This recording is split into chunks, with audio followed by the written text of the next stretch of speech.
Friends, welcome back to our channel. నా పేరు Lowe Kumar. నేను ఈ ఛానల్ని 2023 నుంచి రన్ చేస్తున్నాను. నేను మీకోసం ఒక మంచి అప్డేట్తో వచ్చాను. అదేంటంటే నేను ఒక సూపర్ కమ్యూనిటీని బిల్డ్ చేయబోతున్నాను.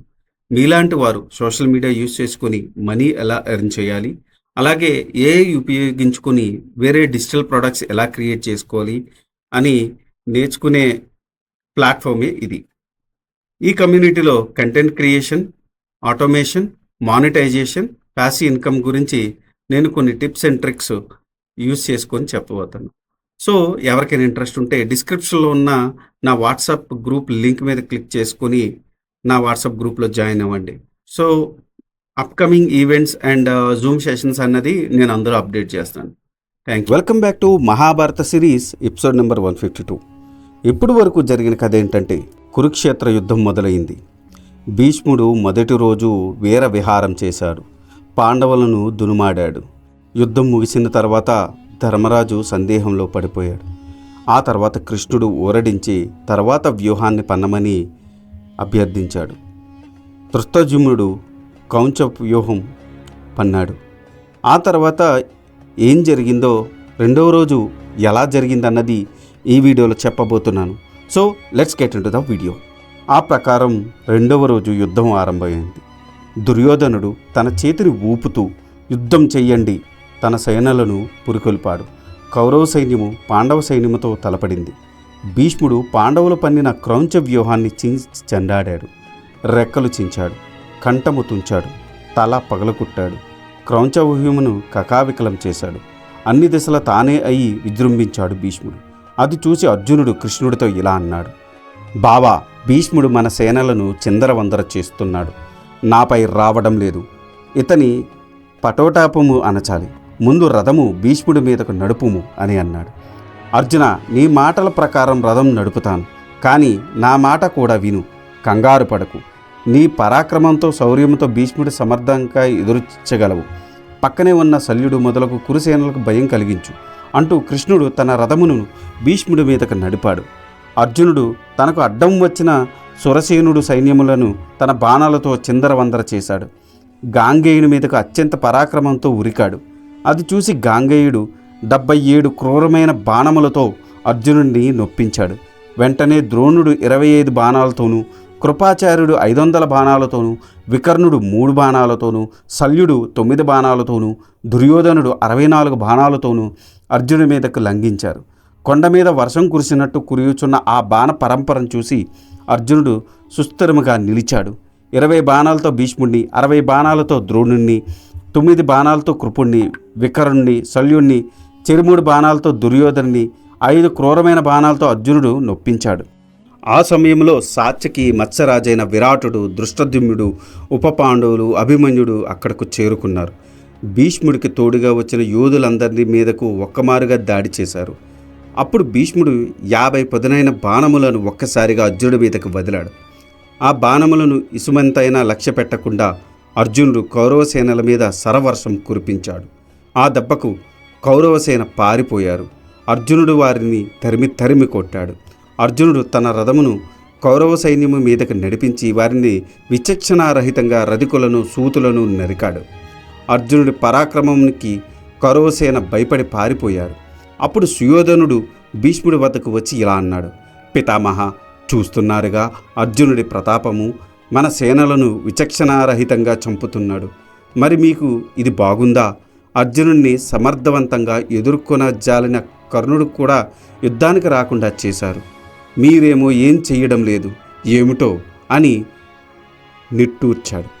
ఏమిటి సుయోధనుడు ఇలా అంటున్నాడు? నా సాయశక్తుల యుద్ధం చేస్తున్నాను కదా, అతను ఇలా మాట్లాడడం బాగాలేదు అని మనసులో బాధపడి తన రథమును అర్జునుడి మీదకు పోనిమ్మన్నాడు. ఆ దుర్యోధనుడు, వికర్ణుడు ఒక పక్క, అశ్వత్థామ ఒక పక్క భీష్ముడికి బాసటగా నిలిచారు. అందరూ మూకుమ్మిడిగా అర్జునుడిని ఎదుర్కోవడానికి అతని మీద బాణవర్షము కురిపించారు. అప్పుడు అర్జునుడికి సాయంగా ధర్మరాజు, భీముడు, నకుల సహదేవులు వచ్చారు. అర్జునుడికి గాంగేయునికి లోకభీకరంగా యుద్ధం జరిగింది. భీష్ముడు అర్జునుడి రథసారథి అయిన శ్రీకృష్ణుడు గుండెల తాకేటట్టు బాణములు సంధించి వదిలాడు. ఆ బాణములు శ్రీకృష్ణుడి గుండెల్లోకి దూసుకుపోయి రక్తం ప్రవహించింది. అది చూసి అర్జునుడు కోపంతో ఊగిపోయాడు. భీష్ముడి మీద బాణవర్షం కురిపించాడు. ఆ బాణములను తిప్పికొట్టి భీష్ముడు అర్జునుడి రథంతో తన సరములన్నీ ముంతెచ్చాడు. ఆ ప్రకారం ఒకరినొకరు తీసిపోకుండా భీష్ముడు అర్జునుడు యుద్ధం చేస్తున్నారు. అప్పటికి మధ్యాహ్నం అయింది. సూర్యుడు నడినెత్తి మీద వచ్చాడు. ఆ సమయంలో దృష్టద్యుమ్నుడు ద్రోణుడి మీదకు తన రథం పోనించాడు. ద్రోణాచార్యుడు తన నిశిత శరములతో నొప్పించాడు. ద్రోణుడు కోపించి తన క్రూరమైన బాణాలతో ముందు దృష్టద్యుమ్నుడి సూతుడిని చంపాడు. 4 బాణాలతో అశ్వములను చంపాడు. అతని విల్లును నడిమికి విరిచాడు, ధ్వజమును విరిచాడు. అంతతోనే దృష్టద్యుమ్నుడు అమితమైన క్రోధంతో ద్రోణుడి మీదకి శరపరంపర కురిపించాడు. వాటిని ద్రోణుడు సమర్థవంతంగా ఎదుర్కొన్నాడు. మరలా దృష్టద్యుమ్నుడి మీద శరవర్షం కురిపించాడు. దృష్టద్యుమ్నుడు వాటిని మధ్యలోనే విరిచి మరలా ద్రోణుడి మీదకు శరములు సంధించాడు. ఆ ప్రకారం ఇరువురి మధ్య పోరు భీకరంగా సాగింది. దృష్టద్యుమ్నుడు ద్రోణుడి మీదకు తన గదాయుధము ప్రయోగించాడు. దానిని ద్రోణుడు పొడి చేశాడు. తర్వాత ప్రయోగించిన బల్లెములను మధ్యలోనే విరిచాడు. తన బాణములతో దృష్టద్యుమ్నుడి విల్లు విరగ్గొట్టాడు. మరొక విల్లు తీసుకొని దృష్టద్యుమ్నుడు ద్రోణుడి మీద శరవర్షం కురిపించాడు. ద్రోణుడు మరలా 2 బాణములతో దృష్టద్యుమ్నుడి సూతుని అశ్వములను చంపాడు. అతని విల్లు ఖండించాడు. వెంటనే దృష్టద్యుమ్నుడు రథము దిగి గద తీసుకొని గిరగిరా తిప్పి ద్రోణుడి మీదకి విసిరాడు. ఆ గదను ద్రోణుడు తన శరములతో నుజ్జు చేశాడు. వెంటనే దృష్టద్యుమ్నుడు తన కరవాలములతో తీసుకొని విజృంభించాడు. ఆ ప్రకారం దృష్టద్యుమ్నుడు ద్రోణుడు ఘోరంగా యుద్ధం చేస్తున్నారు. ద్రోణుడి పరంపర దాటికి దృష్టద్యుమ్నుడు తట్టుకోలేకపోయాడు. అది చూసి భీముడు దృష్టద్యుమ్నుడికి సాయంగా వచ్చాడు. ద్రోణుడి మీదకి 7 బాణాలు సంధించాడు. దృష్టద్యుమ్నుడి 7 రథం ఎక్కించారు. ఇది చూసి సుయోధనుడు కళింగరాజులకు చేయి ఊపి భీముడిని ఎదుర్కోమని సైగ చేశాడు. కళింగరాజు తన సైన్యముతో భీముడి మీదకు వచ్చాడు. ఇంతలో ద్రోణుడు విజృంభించి విరాటుని ద్రుపదుని మీదకి బాణములను సంధించాడు. ఇంతలో ధర్మతనయుడు దృష్టద్యుమ్నుడికి సాయంగా నిలిచాడు. చేది, కురూస దేశాల సైన్యములు భీమునికి అడ్డంగా వచ్చాయి. కేతుమంతుడు భీముని మీదకు ఉరికాడు. కేతుమంతుని బాణదాటికి ఆగలేక పాండవ సైన్యములు మంటల్లో పడ్డ పురుగు మాదిరి మాడిపోయాయి. మిగిలిన వారందరూ పారిపోయారు. ఆ విజయోత్సాహంతో కేతుమంతుడు ముందు వెనక చూడకుండా భీముడి మీద తన బాణవృష్టి కురిపించాడు. భీముని హైమలు చంపాడు. భీమునికి కోపం వచ్చింది. తన గదను తీసుకొని వాడి మీదకి విసిరాడు. ఆ గతాఘాతానికి వాడి రథం, వాడి కేతనము నేలకూయాయి. కేతుమంతుడు స్వర్గలోకం చేరుకున్నాడు. భీముడు తన కత్తిని తీసుకొని వీర విహారం చేస్తున్నాడు. అది చూసిన కళింగరాజు కుమారుడు సక్రదేవుడు ఆగ్రహంతో భీముడి మీదకు ఉరికాడు. కరకు బాణములతో భీముడి రథస్వాలను వధించాడు. భీముని ఒళ్ళంతా బాణాలతో కొట్టాడు. భీముడు చలించక తన గదాగతంతో సక్రదేవుని ఒక వేటు సహరించాడు. కొడుకు చావు చూసిన కళింగరాజు శృతాయువు కోపించి భీముడి మీదకి రథం నడిపాడు. భీముని మీద 14 తోరమరులు ప్రయోగించాడు. వాటన్నిటినీ తన కత్తితో తుత్తినీయలు చేశాడు. అప్పుడు కళింగరాజు సోదరుడు భానుమంతుడు తన గజబలంతో భీముడిని ఎదుర్కొన్నాడు. భీముడి మీద బాణ పరంపర కురిపించాడు. తన ఏనుగును భీముడి మీదకు నడిపించాడు. భీమసేనుడు సింహనాదము చేశాడు. ఆ సింహనాదానికి దిక్కులు దిద్దరిల్లాయి. భీముడు భానుమంతుని ఏనుగును పట్టుకున్నాడు. దాని దంతాలు విరిచాడు. భానుమంతుడి మీద లంఘించి అతను తన కత్తితో నరికాడు. అతని ఏనుగును కూడా నరికాడు. అది చూసి కళింగుడు ఒక్కసారిగా భీముడి మీదకి పడమని తన గజ సైన్యమును పురుకొల్పాడు. అప్పుడు భీముడు ఒంటరిగా నేల మీద ఉన్నాడు. కత్తి తీసుకుని ఆ గజముల తొండాలను ఒకటికొకటి నరుక్కుంటూ రధికులను, సారథులను, రథములను కట్టిన గుర్రములను నరుకుతున్నాడు. ఇంతలో భీముడి సారథి భీముడి రథమును తెచ్చి అతని ముందట నిలిపాడు. భీముడు తన సారథిని మెచ్చుకుని రథం ఎక్కాడు. విల్లు చేతిలోకి తీసుకున్నాడు. 5 బాణములతో కళింగుని కొట్టాడు. ఆ దెబ్బల కళింగుడు మూర్చపోయాడు. అతని చక్ర రక్షకులైన సత్యుడు, సత్యజీవుని భీముడు తన బాణములతో చంపాడు. కౌరవసేన కకావికలమైపోయింది. కళింగుని రథమును సారథి పక్కకు తీసుకుని వెళ్ళాడు. అది చూసి భీముడు తన శంఖం పూరించాడు. ఆ శంఖనాదము విని గాంగేయుడు తిరిగి తన శంఖం పూరించి తమ సైన్యములకు ఉత్సాహపరిచాడు. ఇంతలో దృష్టద్యుమ్నుడు, శిఖండి, సాత్యకి ముగ్గురు భీమునికి తోడుగా నిలిచారు. అందరూ కలిసి భీష్ముడికి ఎదురుగా నిలిచారు. భీష్ముడు శిఖండితో తప్ప మిగిలిన వారందరితో యుద్ధం చేస్తున్నాడు.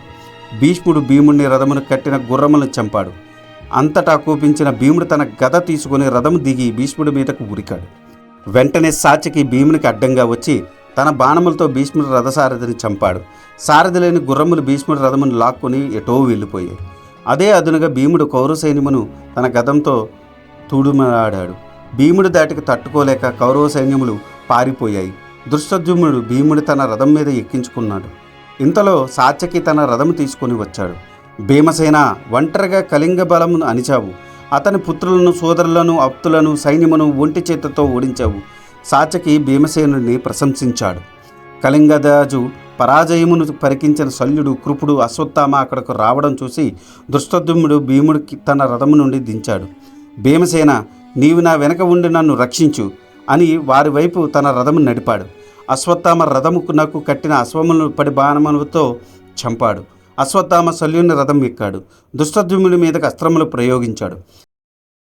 దృష్టద్యుమ్నుడు, అశ్వత్థామ శల్యకృపులతో ఒంటరిగా యుద్ధం చేయడం చూసిన అభిమన్యుడు అక్కడకు రథం తోలుకుంటూ వచ్చాడు. కృపుడు అశ్వత్థామల మీద 9 బాణాలు ప్రయోగించాడు. శల్యుని శరం మీదకు బాణవృష్టి కురిపించాడు. వారు కూడా అభిమన్యుడి మీదకు ఒక్కొక్కరికి 12 బాణాలు ప్రయోగించారు. ఆ సమయంలో సుయోధను కుమారుడు లక్ష్మణుడు అభిమన్యుడితో తలపడ్డాడు. మర్మభేదులైన బాణములతో అభిమన్యుడిని నొప్పించాడు. అభిమన్యుడు కూడా లక్ష్మణ కుమారుణ్ణి 50 బాణాలతో తిప్పుకొట్టాడు. లక్ష్మణుడు అభిమన్యుని విల్లు విరిచాడు. అప్పుడు కౌరవులు హర్షధ్వానాలు చేశారు. అభిమన్యుడు వేరొక విల్లు తీసుకొని లక్ష్మణుడి మీదకి బాణవృష్టి కురిపించాడు. అతని కవతం భేదించాడు. అది చూసి దుర్యోధనుడు తన రథమును అభిమన్యుడి మీదకు మరలించాడు. సుయోధనునికి సాయంగా భీష్మ, ద్రోణులు, ఇతర ప్రముఖులు, రథికులు వచ్చారు. వారందరినీ చూసి అభిమన్యుడు భయపడలేదు. వారిని చూసి నవ్వుతూ వారితో యుద్ధం చేస్తున్నాడు.